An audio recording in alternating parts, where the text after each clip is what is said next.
Dr. Simone Carter boarded Flight 228 from Atlanta to London with a quiet confidence. A former Air Force pilot turned commercial flight instructor, she had logged over 5,000 flight hours and trained some of the best pilots in the country. But today, she wasn't in uniform, just a well-dressed black woman with a passport and a boarding pass. As she settled into her seat, she overheard the flight attendants chatting with the cockpit crew. A nervous trainee pilot was co-piloting the international flight, and the captain, clearly dismissive, chuckled. "At least no one on board knows how to fly better than us." Simone smiled to herself but said nothing. Midway over the Atlantic, turbulence hit stronger than usual. Then, a sudden jolt.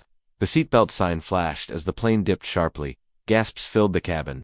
A flight attendant stumbled down the aisle, whispering frantically to another. Minutes later, a voice crackled through the speakers. "Ladies and gentlemen, we're experiencing unexpected mechanical issues. Please remain calm." But fear was rising. A whisper spread through the cabin. The co-pilot had passed out, and the captain was unresponsive. The flight was in freefall. Panic erupted. Passengers cried, clutched hands and prayed. But Simone stood up, calm and commanding. She approached the crew, presented her credentials, and insisted they take her to the cockpit. One flight attendant hesitated, then recognized her name, Dr. Carter, the renowned flight safety consultant.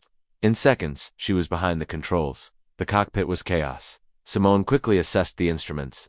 The autopilot was malfunctioning, and engine 2 was losing pressure. Taking the captain's seat, she adjusted the altitude, radioed air traffic control, and began stabilizing the aircraft. Her voice was clear, firm, and practiced. "This is Dr. Simone Carter, licensed pilot. I'm taking command of Flight 228. The next 30 minutes, she worked with the remaining crew to reroute the flight to Shannon Airport in Ireland. With precision honed by years of military training and nerves of steel, she brought the plane down safely. Emergency responders were waiting, but all 217 passengers were unharmed. News of the heroic landing spread like wildfire. Headlines around the world hailed her as a hero, but Simone's expression remained steady when asked how she stayed calm under pressure. "They ignored me when I boarded," she said simply, "but I don't fly for recognition. I fly because people's lives depend on it."